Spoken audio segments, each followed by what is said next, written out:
You're listening to the Hazard Ground Podcast, with service members from across the military sharing their stories of combat and survival. And now, here's your host, Mark Zeno.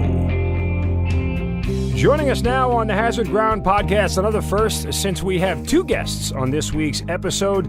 They are the founders of Combat Flipflops. Before they started that business, they were both Rangers in Afghanistan and with the 75th Ranger Regiment, and these guys are fantastic Americans. They're fantastic individuals, and their company, Combat Flipflops, something we'll talk in detail about coming up. But I wanted to introduce on the Hazard Ground Podcast Matthew Griffin and Donald Lee. Matt, Don, thank you guys for being here. Thanks for having us on the show. I appreciate it. All right, so let's start with Matt. How did you get your start in the military? Where did it begin? I'm an Army brat. My dad was in the Army, retired 20 years, and I'd been around military guys my entire life. I thought they were the coolest thing. All I wanted to do when I grew up was to be an airborne ranger, and ended up going to West Point in 97, graduated in 2001, and found my way into the Army, into the big green machine that way.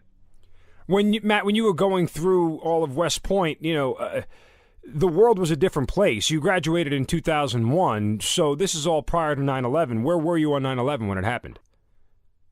I was in my officer basic course. Okay. I was actually dating a girl in New York City at the time, and I remember sitting there in fire support class, and my instructor walks in and says, "Hey guys, I got some bad news." The flips on the TV, and we were watching the second plane crash into the towers right when that happened, and it was a surreal moment when we knew we were going to war. So we went from fighting the Cortinians and all these fake wars of JRTC and NTC to having to train for a real world mission. Donald, what about you? Where was your start in the military? Wow.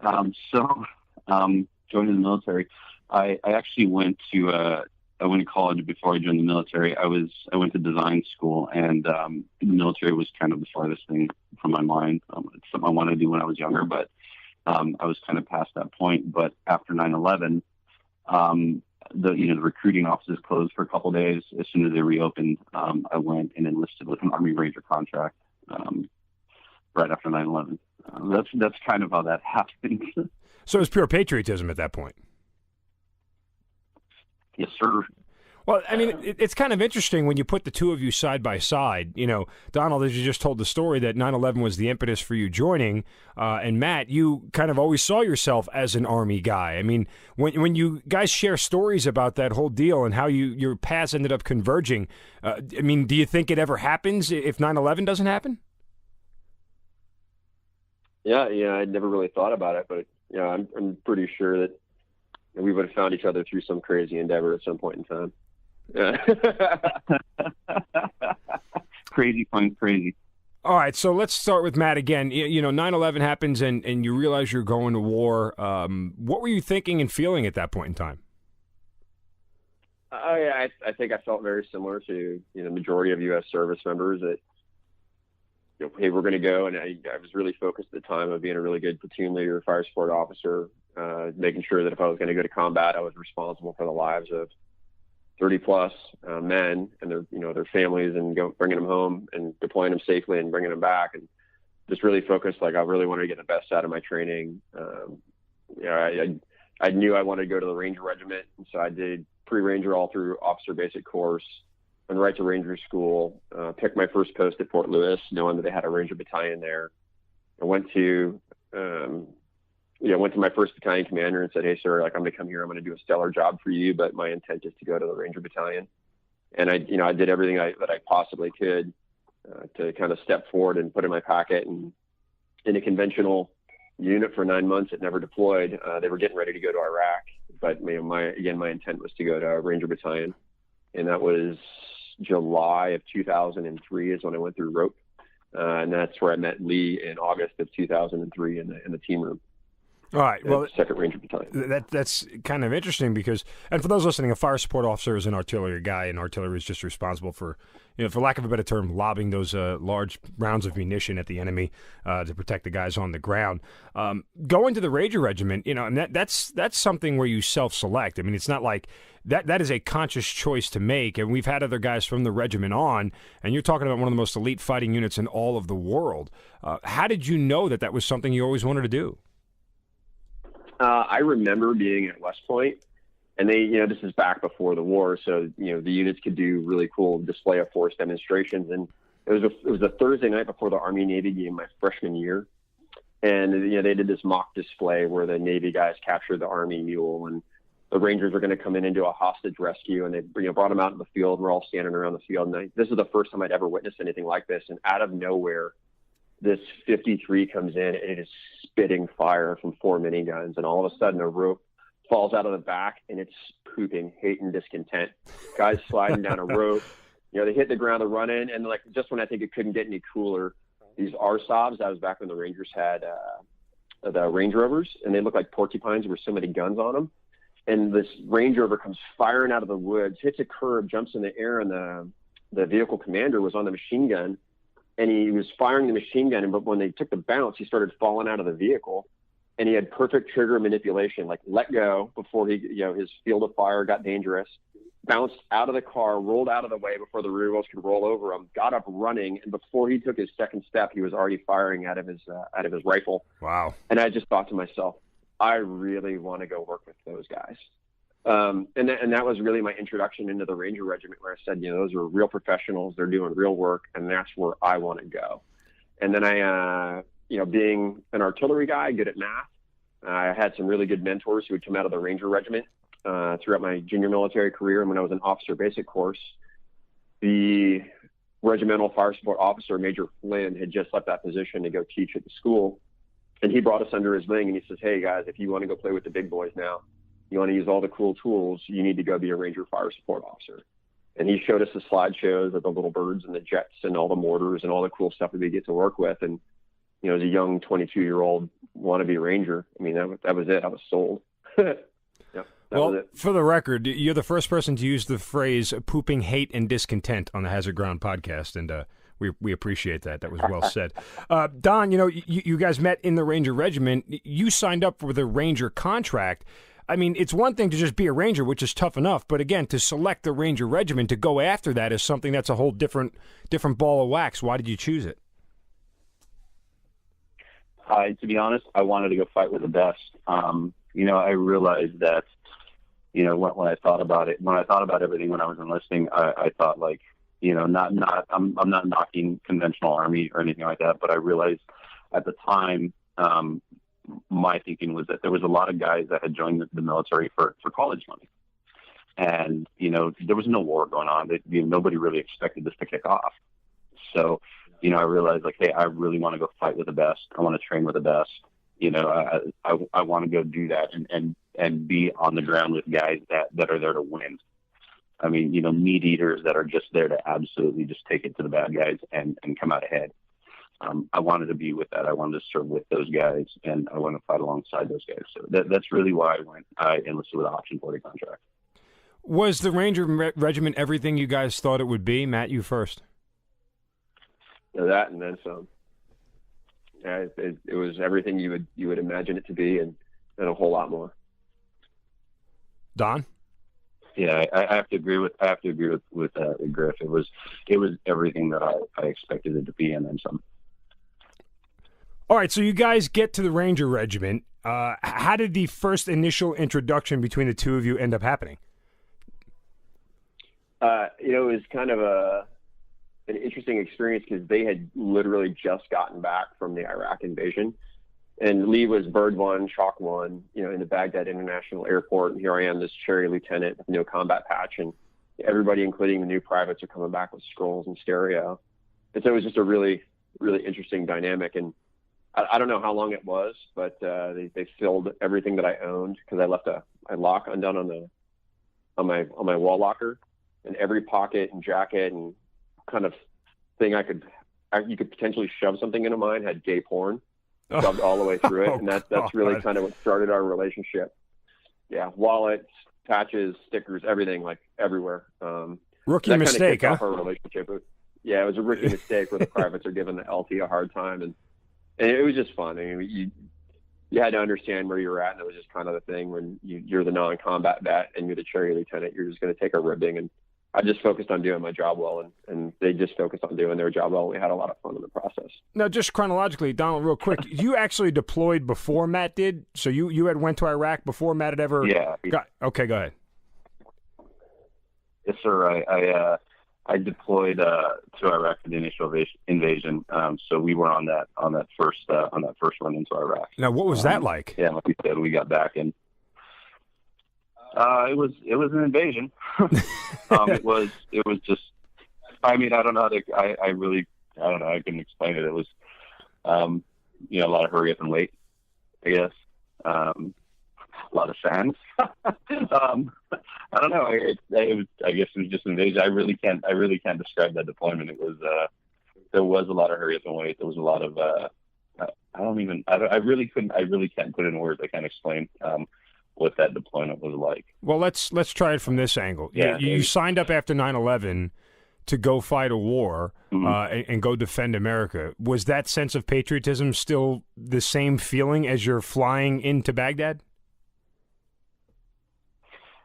You know what? I had a lot of the guys that were at the time before I got there. They had deployed to Afghanistan after 9/11.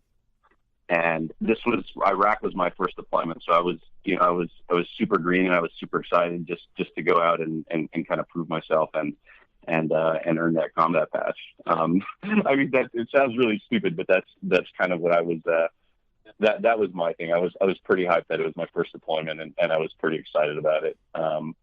But yeah, I mean, I guess when you're a new guy and everybody else has been on a combat deployment, you kind of want to go out and say, hey, I can do this with you guys, and especially at the Ranger Regiment where you're constantly having to uphold the standard and always prove yourself. That was, for me, important in the beginning. Did you feel like you had accomplished everything that was set out during the initial invasion? I mean, was obviously was mission accomplished from a tactical standpoint, but was it one of those things where when you got back, you had a sense of pride? Yeah, I mean, again, like I said, I was stoked that I got to deploy and that I went out with the boys and I did everything that was asked of me, and I came back, I came back home in one piece. So yeah, there was definitely a sense of pride. But I mean, to be honest, when we were in Iraq, I really was thinking like, I want to go to Afghanistan. We hadn't finished one deployment, and I can wait to get to the next country. Because my mindset was, the bad guys that came and hit us in New York were in Afghanistan, and that's really where I wanted to go. A lot of guys have echoed that sentiment along the way, as far as, hey, what are we kind of doing in Iraq? Like, this whole thing was because of Afghanistan, and we're sitting here, 5-6 countries away, doing something totally different. Did that ever bother you? No, it wasn't. Again, when you get to the Ranger Regiment and you haven't deployed, you just, again, you're constantly proving yourself. I'll fall back to that, right? I wanted to go, and I guess the first deployment really didn't matter to me as, where it was. I wanted to deploy, get the experience, and be able to do whatever was asked of me. So the initial one wasn't. I don't want to say it wasn't important to me, but as that one was coming to a close, that's when my mind started being set on Afghanistan. All right, Matt, so you are waiting for your first deployment to show up. All jokes aside and everything else, do you remember your first interaction with Lee, and how did that go? It was great. I mean, he was a new private, and it was funny because, Lee's situation was kind of different because he signed up for a really short contract.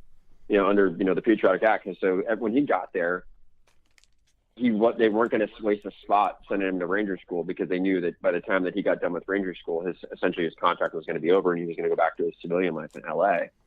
So he got in this really weird position of being really good at his job, knowing that he wasn't going to be in a position of responsibility. And it was just kind of like this weird floater. And it doesn't happen very much in Ranger Battalion, but he managed to pull that role off. And the way that I describe Lee is the perpetual naysayer.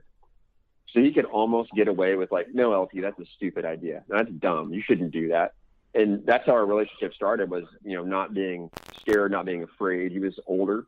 So he was, typically his own man. He wasn't a 19-year-old scared private. He was 24, 25 years old with a combat deployment underneath him and some experience. And I'd say something and he'd be like, no, it's stupid. We shouldn't do that. And that's just what I remember of my first interactions with Lee, is him really calling me LT stupid and being able to get away with it. Did you call him stupid, Don? Plenty of times. He still does. I was going to say, both to your face and under his breath. I'll be honest. That first interaction has set the tone for our entire relationship. Even now, the way we run our business, we're very blunt with each other the same way. There'll be times where Griff is like, we should do this, this, and this, and we should do this, and I'll look and I'll be like, dude, that's fucking stupid. Like, what are you doing? And he gives it. He gives it as well as he takes it, right? I could do the same thing. I'll be like, hey, we should do this, and they'll look at me and be like, yeah, no, you're fucking stupid. So that kind of set the tone for a relationship. Well, that being said, you guys are obviously, arm in arm going forward into a deployment in Afghanistan. What were you both told prior to the deployment as far as your mission was, and kind of what happened when you get there? Matt, go ahead. Yeah, we were told it was a surge. It was the middle of the winter. It was a winter strike. It was the effort to deny Al-Qaeda fighters winter safe havens in these high altitude villages, and we were going to, deny them the rest that they thought they were going to get over the winter. It was going to be full on Ranger patrols, just like Winter Ranger School, and that was it. And so I didn't know what to expect from the mountains or the terrain or the people in Afghanistan. Only when I've heard from previous deployments, but I know as soon as I stepped off the back of the C-17 at Bagram and looked at those mountains, my whole world changed. Like, those are big hills, and the only word that I could use to describe them was violent. And we were going to be living in them for the next couple of months, which was a surreal experience. And Lee, from your standpoint, what did you? You were as a lower enlisted. What did you hear, and what did you know? Dude, man, I just know when we got ready to go on that deployment, it was going to suck. When we didn't know exactly too much about the missions before we hit them, but the way we prepped and the way we trained, we kind of knew it was going to be a suck fest. What made it so sucky? Obviously the weather was part of it. Was there anything else? It was altitude. I think honestly, from a physical standpoint, that was probably the most physically demanding deployment that I did. I think that was it, and it was only a surge. It wasn't. Our next deployment to Afghanistan was longer, and it was. I don't think it was. I think the fact that it was cold and the amount of mountains we had to walk up is what made it super, super shitty. Yeah, the challenge is most of us haven't operated at altitude before, and they took all three Ranger battalions are basically at sea level, and so they deployed us all at once. It went from sea level to 6,000 to 8,000 to 10,000 feet in under a week. With heavy loads in winter and unfamiliar terrain. And so a lot of guys, you're super in shape. And what you don't understand about operating at altitude is you're still in the same level of shape as you are at sea level, but the oxygen just isn't there to support that. So what happens is you overexert yourself as if you're at sea level, and then you deplete yourself of oxygen and you can't recover. So I think the realization for most of us was, sprint, get to the objective, be the first one up the mountain, and then just having your tank drained and then not being able to recover. It was just something that took us a while to compensate for. And the whole time you're cold, wet, tired, hungry. It was the mixture of everything that made a good sucky deployment. A lot of people Did we mention we were cold? Yeah. I was going to say, a lot of people on the podcast talk about that suck and how bad things are, kind of bringing everybody closer together. I assume that was the case for you guys as well. Yeah, that was, every time we deployed and shit was just really bad, it seemed like the worse it was, the more fun it was to talk about after, when we got back to our battalion, when we're sitting in the company bar. That was it, right? We'd look at each other like, dude, that fucking sucks. Huh? Yeah, high five, have me another beer. Yeah. So when you leave that deployment, what's next for you guys? I came back and my wife deployed to Iraq. And then she found out that she was pregnant, like en route Irish in Iraq. So they sent her home. So we had that to deal with. So found out I was having my first child, and then we were immediately getting ready to redeploy again to Afghanistan in spring of '04. So that was next for me. And I think Lee was in the same boat. He had just had his first son and hoping to get some time at home and in between everything else we were doing. Was the recovery time enough for you guys? I mean, given everything that was going on in your personal lives? The recovery time is never enough. I mean, I say that kind of sarcastically, right? We go out in between deployments. We're working really hard to get this done, to stay in shape, to go do our jobs. But you'll never say it's enough, but you have plenty of time to recover. I think we did. But, if you ask, I'll say, no, I need more. So when you head out on that second deployment, what's different about it? How much harder was that mission? Was it easier? I mean, tell me about that one. I think that one was, we had worked in the Kunar province in the, December deployment, the previous deployment, first deployment together. And the next one was down near Salerno area. So down near the Pak border. And we were trying to intercept Al-Qaeda fighters and fundamentalist groups infiltrating over from Pakistan. So we spent a lot of time in the mountains, up in these valleys, back and forth on the border down in that region. And I think the previous deployment had prepared us for what we were going to face and see in the mountains and, and for the cold and being able to handle the weather as well. So we operated still pretty remotely, but I think everybody was more prepared for it on this trip. Would you say that the fighting in I know you described the mountains as violent before. Would you say that the fighting was better, worse, the same? What was the conditions there? Lee, you were involved in it more than I was. I'll let you take this one. I think it was, we operated, there was only, there was only a few weeks where we were kind of really outside of the wire, if I recall it correctly. We were fortunate enough to stage out of coast, out of Salerno for a decent amount of time. So that actually made it a lot, I don't want to say comfortable because comfortable is kind of a relative term, but it made it more bearable, I guess you'd say, because, you have a cod, but we spent some time there, which made the deployment a little bit better, but for a few weeks we were actually out, beating the bush. And I think just knowing that we'd be able to get back to Salerno was a little bit more comforting than just sucking and freezing out, outside the wire the whole deployment. When you guys have a relationship the way you guys do and deploy, and Matt, you just said that Lee was more involved in the combat. Did you worry about him more than anybody else? No, I mean, I had, 6 guys, most times that were operating remotely. To be honest, Lee was the one I worried least about. He had it. He was good. He had a great platoon leader. They had a great working relationship. And when it came down to do business, he was always calm under pressure and did good work.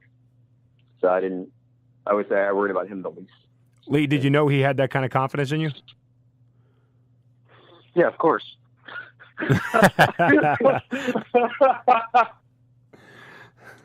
Well, you did call him stupid several times. Honestly, look, I think that confidence. I honestly think that confidence came from the fact that I think I was the oldest dude on the team. Well, no, actually, there was one guy that was older than me. That was he had been in prior service at some other unit, but I think I was the oldest on the team until after that deployment. So most of the guys that we worked with, most of the other guys Griffin's in charge of, even the NCOs on our FIST team, I was older than all of my. I'm older than Griff too. So when we were out there, I was a little bit more mature than the younger dudes. So I went. I understood why I was there. I knew why I had enlisted, and I wanted to go and do my job well, help my guys when they needed help, fight hard. So I think it's just a maturity thing. It's not so much that the younger dudes can't do the job couldn't do the job as well as I was able to. It was just my mind was in a different place. When you look back on these first 2 deployments, they were tough for different reasons. What stands out about them to you? Oof.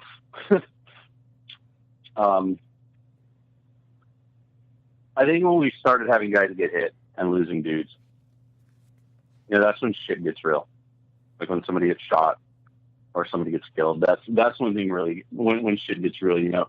Iraq was my first deployment, and I was stoked. Like I just wanted to go out there and I hate to say it, but just go and prove myself to the guys I'm fighting next to, because they, most of the dudes had already deployed to Afghanistan in I think it was like 2001, 2002. I was, me personally, I was just anxious to get out there and be able to do my job and perform and again, prove myself.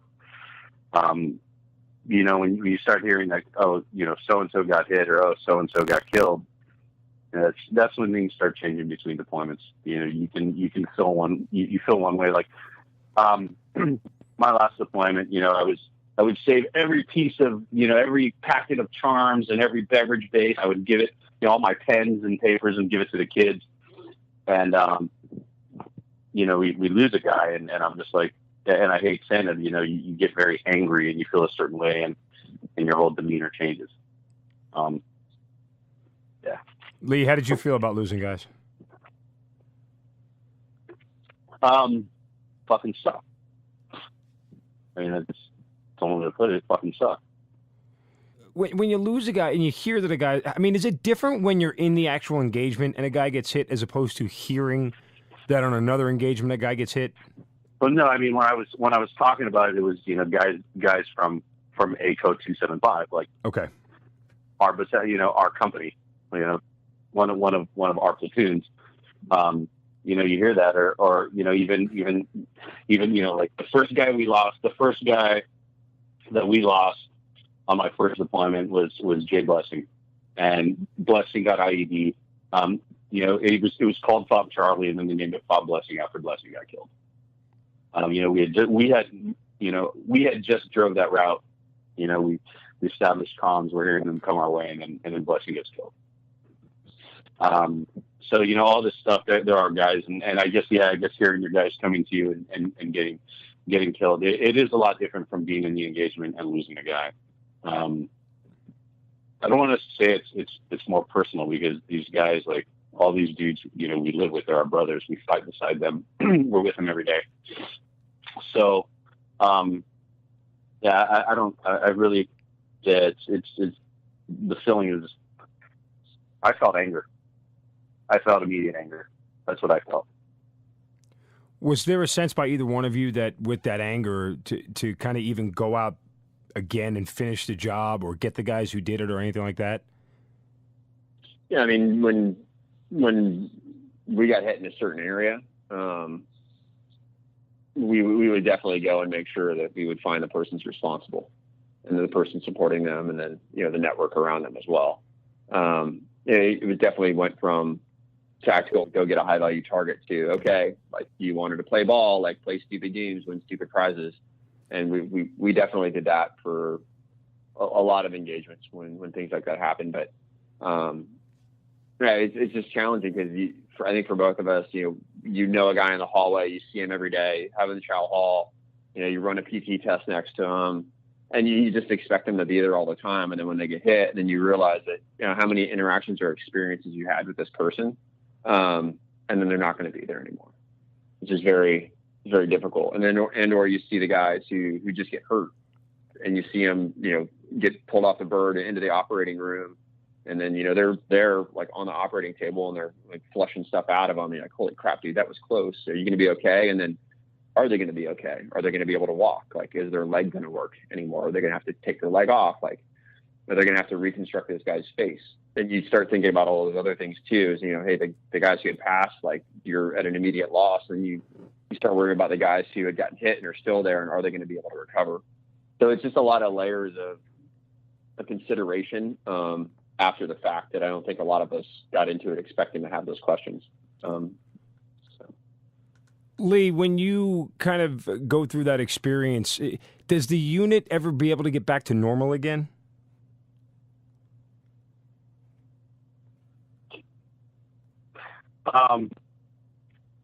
No. It hurts. Everybody deals with it their own way, but we still have a job to do.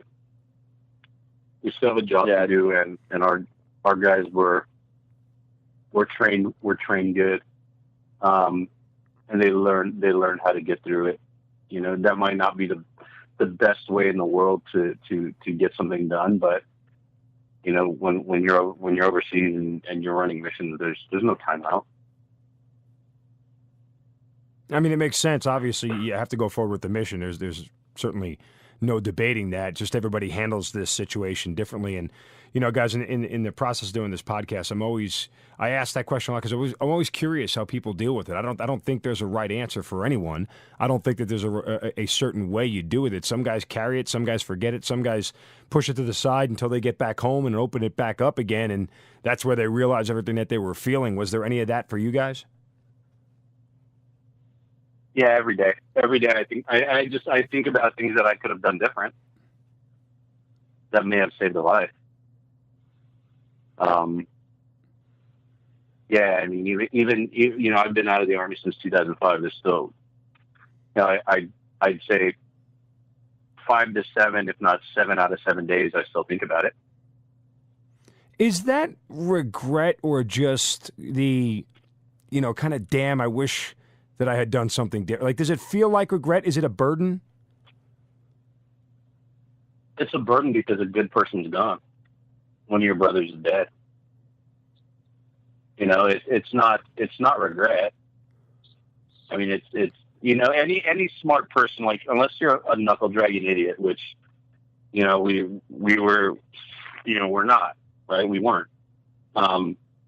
Whenever something like that happens, you'll always replay it. You always wonder. Even if it's once, you'll always wonder if there's something you can do that was different, that maybe would have saved a life.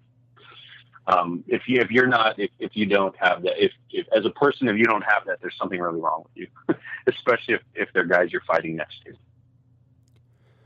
Lee, was part of the reason that you left the military some of this stuff, that, you know, losing too many guys and anything, or was it just time for you? No, absolutely not. I left the military because my wife gave me an ultimatum. I had a child we had our first child in January of 2004, and coming around to my last deployment, or coming around to my last year in the Army and my last deployment, you know, after I got out of the Army, I'd only seen him maybe, you know, 30 days out of that year. Oh my God. His whole first year life. And yeah, he didn't know me. I mean, Griff, you know, my wife flew in and surprised us when we got back from that deployment. And, you know, he was I think I kept the journal and I wrote to him. And so I know how old he was when we went on the deployment. He was 3 months old, and I used to write to him every day. And, yeah, my wife surprised me, showed up at the barracks when we got back from the deployment, and my kid didn't want anything to do with me. Like, she tried to, you know, give me him so I can hold him. And he was screaming, like, who the fuck is this guy? Get him away from me. Did that kill you? And, oh, yeah. Yeah, I mean, come on. That's my first son. Right. That's my first child. Just, it doesn't matter if it's son. It's my first child. And when it came time to making a decision to re-up or get out, and the wife pretty much said, "Hey, if you re-up, I'm gone." And, you know, I've been with my wife. We started dating in high school. So, you know, it's been, you know, we've been together since 1994. Wow. Yeah. So it's, you know, and when, you know, I joined the Army at 25, so we're about 28, 29 when I was getting out. And, yeah, that made it really, that was something that was just, it was really hard. Like, there's things that I wanted to do, and there was work that I feel was left unfinished. And, you know, and when the boys deployed after I got out, I felt like I'm not there to help the boys. You know, granted, like, you know, the guys that were there and working were more than capable, but there's just that inner feeling like, dude, my guys are downrange, like my platoon's downrange, the one I work with, and I'm not there to be the guy, you know? Gotcha. So Matt, how does your military career come to an end? My wife and I were both, deployed. And so I did one more deployment to Afghanistan after Lee left. And then I did one to Iraq. And the Iraq deployment was pretty tough for me. I just saw a lot of people get hurt. A lot of guys get injured, everything that was bad about Iraq is Mosul in 2005 during the proliferation of IEDs and vehicle-borne IEDs, and just everything as it was going like really poorly. And just night after night executing. That was a really rowdy deployment. On one day we ran 13 missions, and it was a high adventure. It was nonstop, but we were wrapping up a network. We were catching top tier dudes over and over, and it's. After a while, we just realized we're wrapping up street thugs, teenagers with handguns and hand grenades, and they're given minimal training, and we're rolling into these houses and they're hucking hand grenades downstairs at us. And is it really worth it catching these guys? Are we really making the dent that we need to help this nation? And so that's my fourth deployment, so I was a little bit more mature, and I was able to ask these questions, like stepping back and looking at it, and specifically in the context of entering into nightly danger. And coming back from that deployment, I just realized that we could give back or solve these problems a different way. So my wife and I, we both decided to depart the military. We both transitioned out of our units, and we decided, hey, we want to serve our country in other ways. But we have two young daughters now, one that I didn't see born and barely knew, and like Lee, and then my second one was just about to be born when I got back from Iraq, and I wanted to be a part of their lives, and so we just made the decision to jump in 2006. No, it makes a lot of sense. I do have one question though. How much did you miss Lee on those deployments? Performance-wise, I missed him a lot. Like dealing with his shenanigans and his practical jokes and his constant negative feedback, I was okay without that. Yeah. Lee, care to retort? Nah. All right. It is what it is. Let's move on. So now you're both free of your military obligation. How does Combat Flip-Flops get born?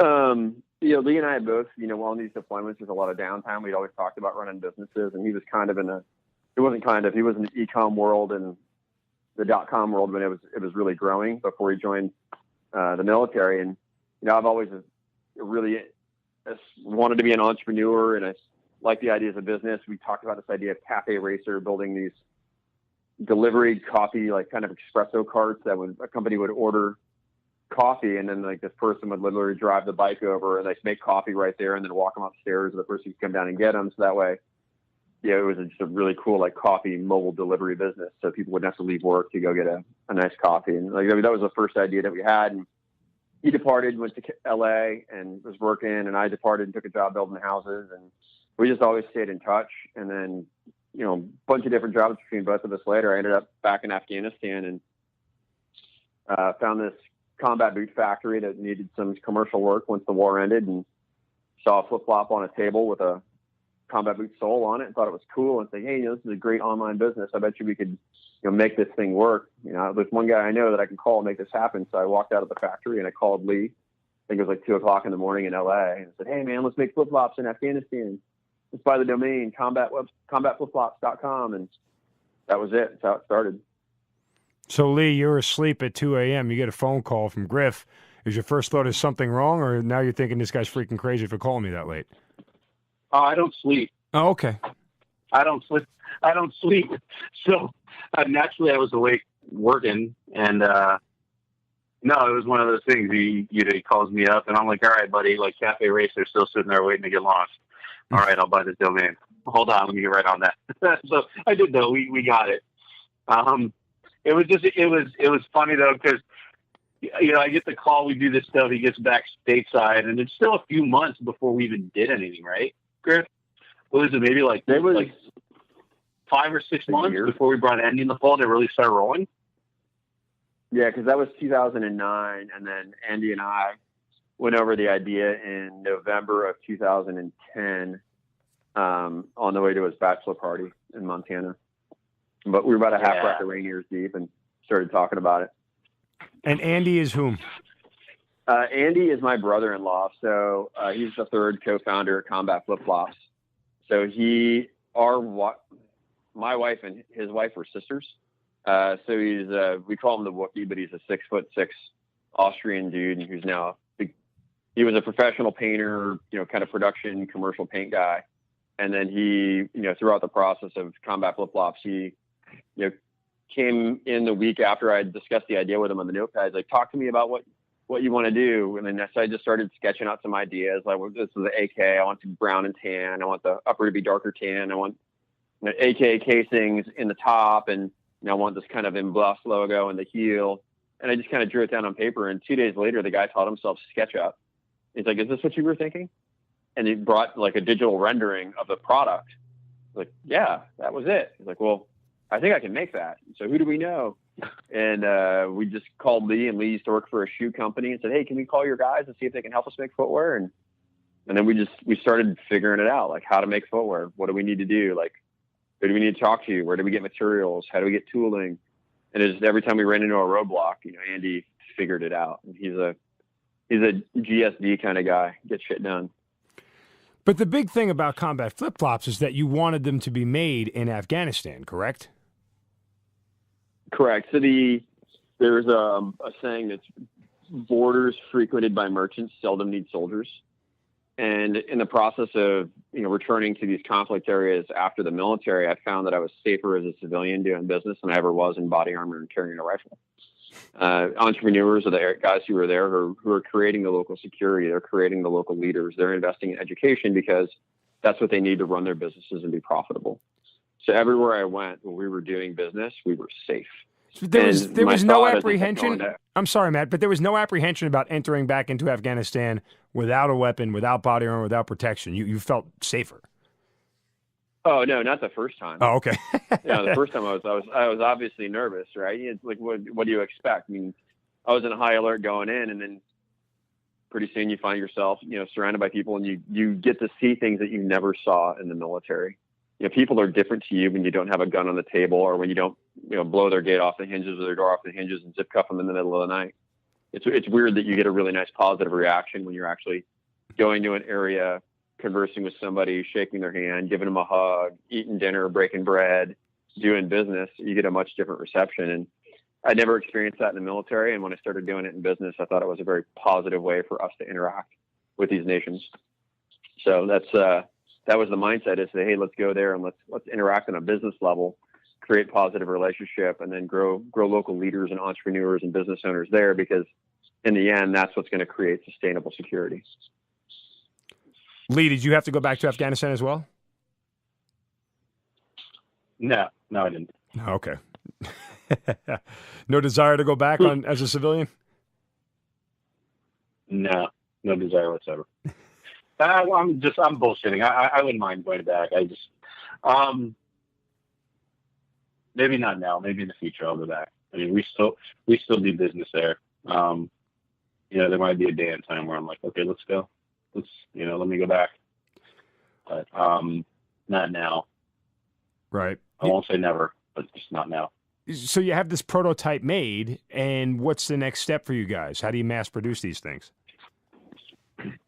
So the trick is we just didn't even know if it was feasible, if people were going to like the idea. So there's no ability to make raw materials in Afghanistan or tooling. So we had to have all of our materials and tooling made in China to start, to get through the prototype process.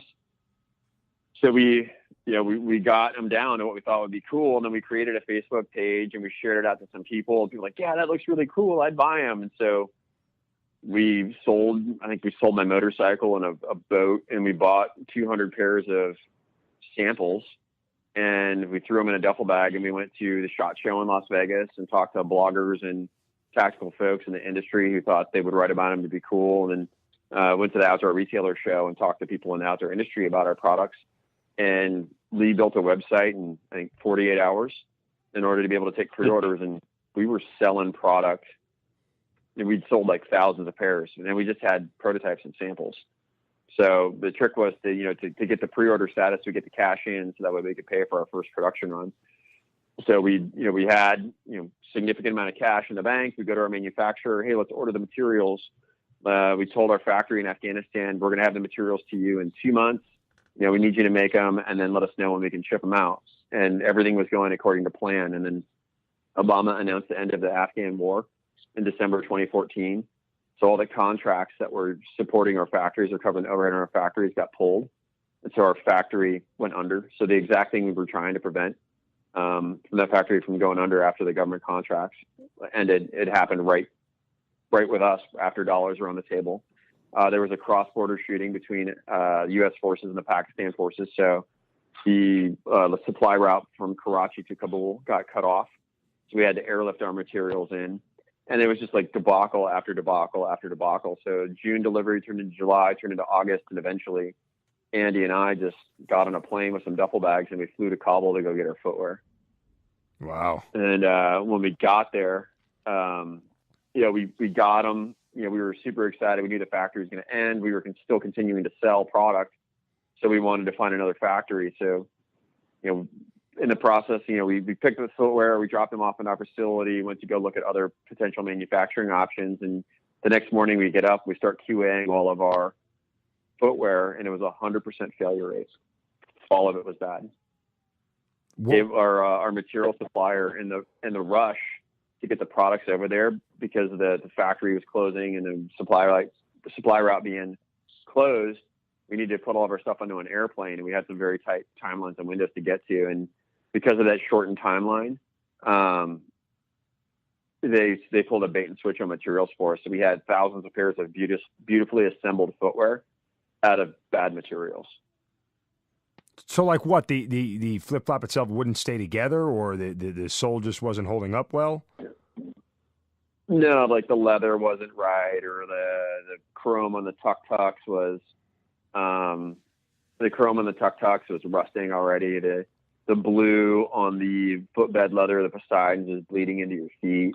Just all of these different things. It was just the materials. We couldn't ship them to customers. It would have destroyed our reputation. So we just got on Facebook again. We put together an email to all of our customers, said, hey, I'm really sorry. Here's the photos of what happened. We'll get this fixed. We promise. We'll get them to you. If you want a refund, we'll give it to you. And people responded and said, you guys are crazy. We love the story. Glad to be a part of this. Keep going. And so then we went out, we found a second factory down the road in Kabul, ordered 4,000 more pair of materials, flew home. And, that was September, turned into October, turned into November. And then on December 6th, we got a call from our material factory saying, hey, your material's ready. Get it off our dock. We need room, get this thing going. The very next call we got was from our second factory in Afghanistan saying they had just lost their boot contract and we needed to guarantee 80,000 pairs of footwear. Otherwise, they wouldn't be able to manufacture for us. So we had to shut that factory down. Like we couldn't make 80,000 pair. And so now we have a container full of flip-flop materials sitting in China, no factories, and customers who have been waiting for now nearly a year for their product. So Lee, Andy, and I got on a phone call, and Andy said, I saw them make them in Afghanistan. It didn't look too hard. Just ship them. So he shipped the container to my house, and we built a guerrilla flip-flop factory in my garage.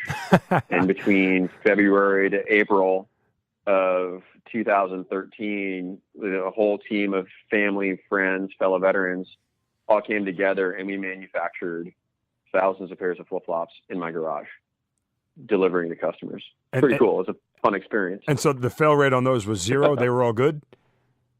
They were good. Yeah, we made them. Like the material was great. Quality was great. I mean, we had some issues, but first time manufacturing footwear, I think we did a stellar job for a first time go. Lee, Griff has just said you're a GSD guy, a get what stuff done guy. And during this process, Andy's a GSD. That's Andy. Andy that gets it done. Oh, that's right. I'm sorry. Andy was. Okay, I apologize. But he's the harassment to get shit done. But the question remains the same.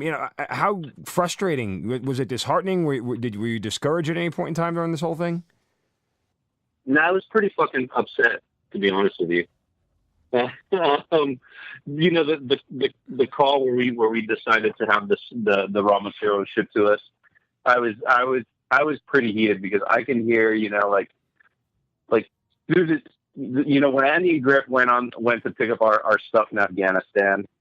I mean, I had to sit there with the guys on a call and just hear them. I mean, it sounded like they got kicked in the balls. I mean, it really did. I mean, you know, I'm talking to my two business partners that are thousands of miles away, and they're just, I mean, they sound like they're ready to take their own lives because shit just went so bad, right? And then going through this, you know, we started getting that same feeling when we got the call that the factory was going under. Yeah, I kind of got angry, and it was good that we had everything shipped to us, and it's good that we figured it out. And when we did it, that was probably the best business decision that we ever made. And I'll say that because when we made that decision, what it allowed our partner Andy to do was learn our process, learn the manufacturing process, learn how and what everything is made of. You know, down to glues and rubbers. He became that guy, that expert. And I know when we vetted out, it's simple stuff like when we vetted out our new factory, and they're like, hey, it's going to take this long to make a shoe. He's like, bullshit, it'll take, you know, a quarter of that time. They're like, no, it's not. He's like, check this out. And he goes in there and he does it. And they're like, holy shit, like, all right, you know, this guy knows what he's talking about. And from a business point of view, like, three entrepreneurs trying to figure out how to make footwear, you know, 2 Army Rangers and a bass player trying to figure out how to make fashion goods and footwear. The fact that we were able to get in and learn our process, you know, from soup to nuts, that's a very, very good thing. And a lot of entrepreneurs don't do that. A lot of entrepreneurs will rely on delegating to a third party to manufacture a product for them and not know their process and not know what's going on and literally just land a finished product. So, you know, by doing that, we actually got an education in our business. And I think that was the best decision we've ever made. Well, right now you're obviously not making flip-flops out of Griff's garage. So where are the flip-flops being made? What happened next? So it's funny. So in the process of like getting to manufacture our flip-flops, we realized that there's an untenable solution continuing to produce them behind my house. So we went to a trade show and we were looking for just other materials and suppliers, and they organize them by country and go, oh, Colombia's kind of dicey. You know, we've been having the war on drugs there for, you know, the past 30 or 40 years. We're spending lots of money in the country, you know, trying to figure that out. And so we went over to the Colombia section and we walked into this booth, and there was the most beautiful footwear we'd ever seen. You know, everybody there was super nice.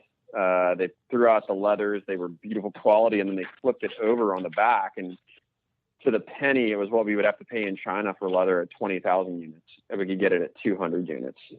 And so immediately there was like an instant business connection. And then the guy says, oh, we have a free trade agreement with the U.S. And so there was like that added extra value. So shorter shipping time, same or lower prices, and a free trade agreement. These are all just amazing things that were enable us to do business. And then we looked at our mission statement, and there's nothing in our mission statement that specifically says Afghanistan. It says manufacture peace through trade, help entrepreneurs affected by conflict. And you know, Colombia met our criteria for that. And so we built a great relationship with a manufacturer down there. We started in 2013 with, I think, $15,000 in business. And this year we're going to do probably over half toward $750,000 in business with a guy. Wow. Just doing footwear. And, you know, he just rebuilt his whole factory. I mean, they put mezzanines in, they're hiring families. It's really amazing to see our entire line just fill their facilities and how many people it's putting to work on a daily basis. And the coolest part about it is like every pair that we sell out of Colombia puts a girl in school in Afghanistan. And we tell the factory workers there that story, that they're helping little girls in Afghanistan go to school.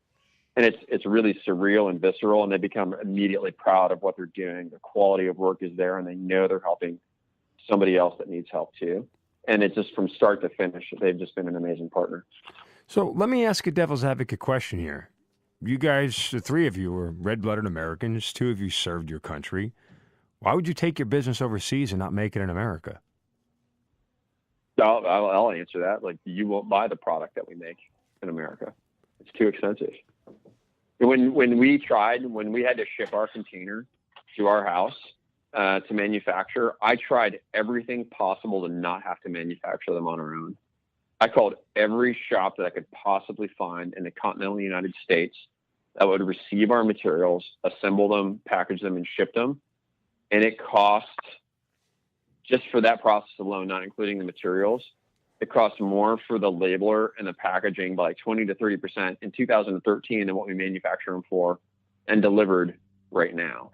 So a product made in America for our AK flip-flop would probably be a $90 to $120 product versus our competitor. They sell the same product for $50. And as much as you would like to think that, and like, I love buying products made in America, and I wish more people made products in America. But the fact is Americans won't buy products made in America if the price difference is that much. You'll run yourself out of business trying to do it. I mean, so what Griff said about the price point, you guys would buy them at 70. Right. We had them at 70. We sold a premium leather flop for $70, and nobody would buy them. So it's everybody, that's, to be honest, that's one of the bigger questions we have through social media. Why are you manufacturing in America? Why are you manufacturing in America? And everybody's saying all this. They're posting these comments on their Chinese-made phones or Chinese-made tablets or Chinese-made laptops. Why are you manufacturing in America? Why aren't you manufacturing in America? And then that's the response. We did. You guys didn't want to buy them. They were too expensive. I'm not a businessman, so I don't have the acumen for this that you guys do. But, I understand, cost and benefit analysis of this whole thing. And plainly, when you say it, it makes sense to do it overseas. But the added thing, I think, for you guys is that philanthropic angle, not only in Colombia, but also what you're doing for people in Afghanistan. And when you put all that together in the bowl, you get something nice. It works out well. Well, yeah, and so just so you know, those aren't the only two places we're changing things. We do work with we do manufacture some products in the United States, and we do work with some charitable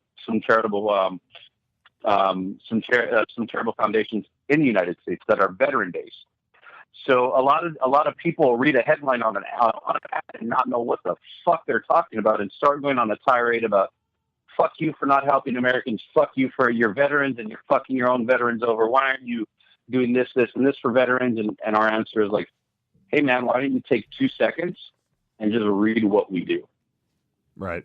2 seconds is all it takes. You go into our charities page and you'll see that, we support Team 5 Foundation. We support the Station Foundation. We work with, we do manufacture products in the United States. And I'll be quite honest. Again, the products that we're manufacturing here are good quality products, and the price range is pretty high. But we said we are going to do this, so we are pretty diverse in where we manufacture. I mean, on top of that, we manufacture in Laos. We have on-demand printing from the United States with our shirts.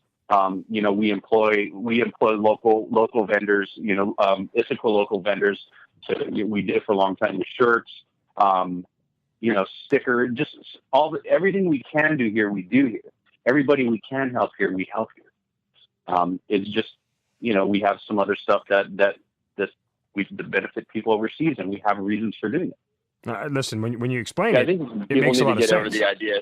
I think people need to get over the idea of Americans actually manufacturing products. We don't even educate our kids today to manufacture products. So people are complaining about a lack of a manufacturing base in America when we're not even training our kids, to work in that environment.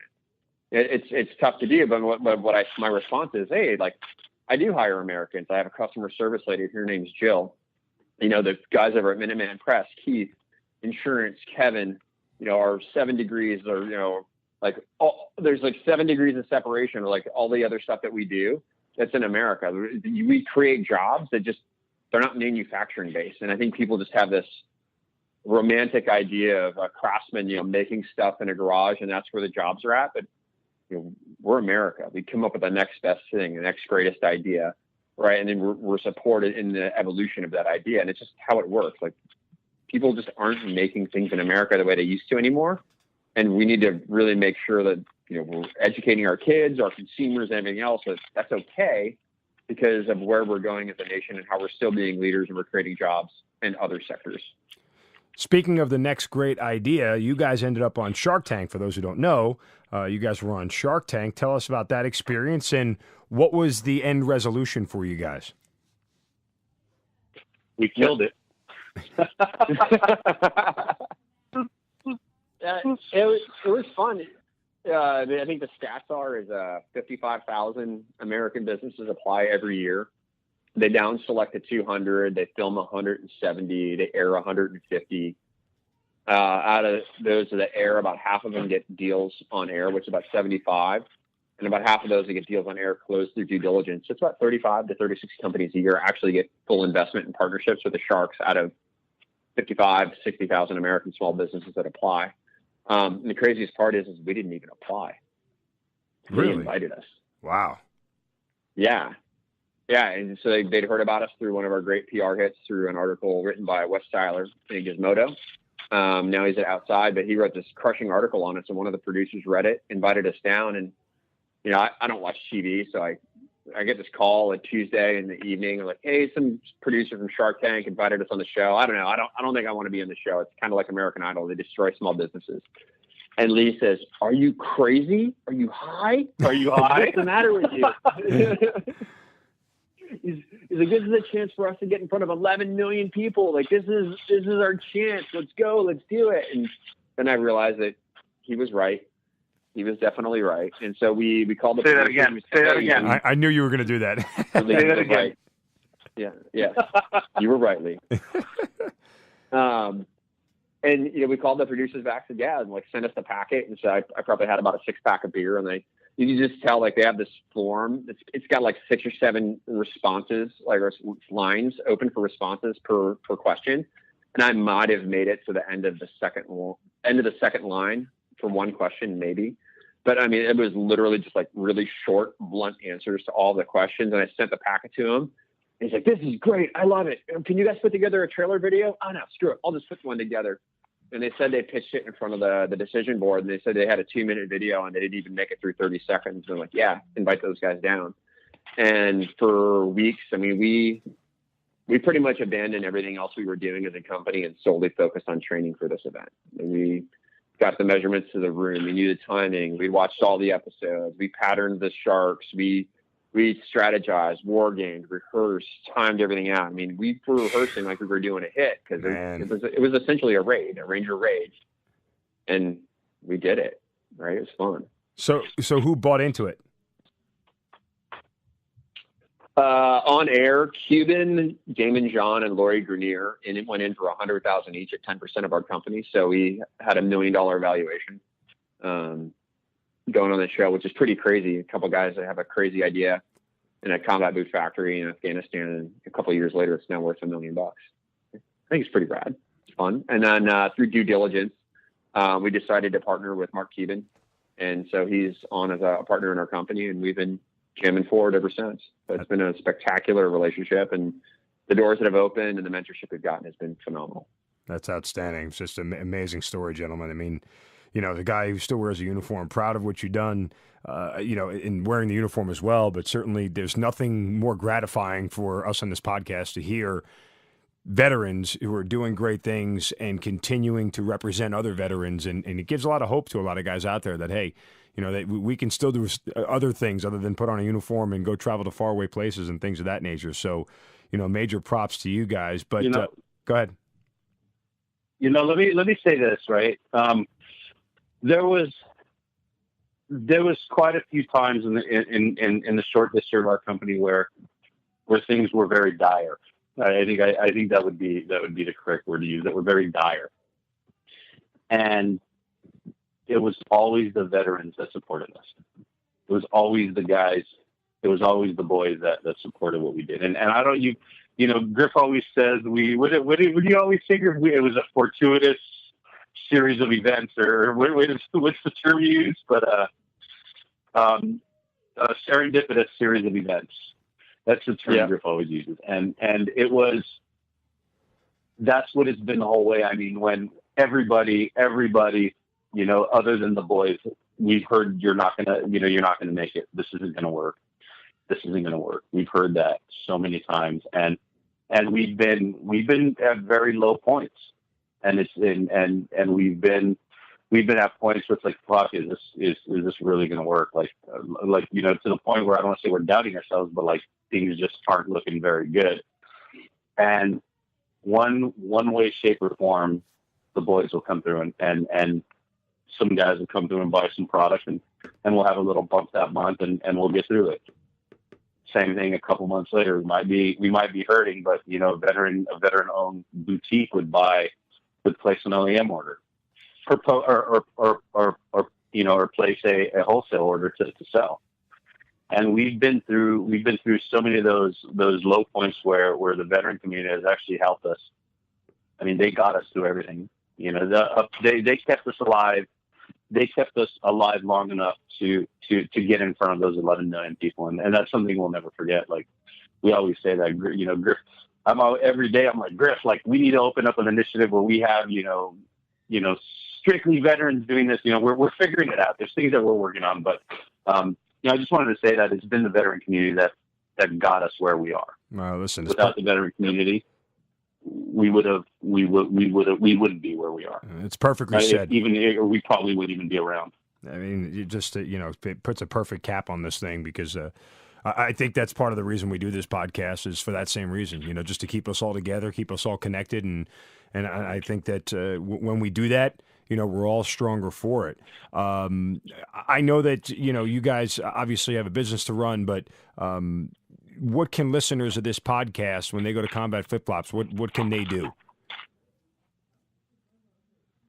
Yeah, obviously they can buy some product, add to cart, check out. And then fortunately, we have a 20% off coupon, Hazard20. So you can get 20% off your first purchase if you use Hazard20 coupon code, and it expires 4th of July. So beautiful. There you go. Yeah, I'm a big fan of the flopperators right now. Great product.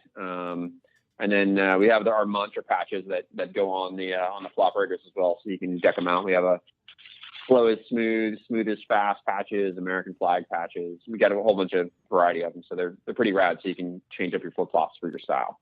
Again, the code Hazard20 to July 4th will get you 20% off. Go ahead, Lee. Also, if you guys have a chance, if you want to support some of our veteran-based charities, visit Team 5 Foundation or the Station Foundation's website. You can find the links in our charity section. Matt Griffin, Donald Lee, combatflipflops.com. Thank you guys so much for being part of the Hazard Ground podcast. We appreciate it. Keep kicking some ass, man, and let's stay in touch down the line, and love what you guys are doing. We appreciate the time. Thanks, brother. Thanks for having us. You've been listening to the Hazard Ground podcast, hosted by Mark Zeno and produced by Matt Pasquarella. If you have an interesting story to tell and you'd like to be on the show, send us an email at hazardgroundpodcast@gmail.com. And if you like the show, don't forget to subscribe, rate, and review on iTunes. Thanks for listening. We'll see you next time.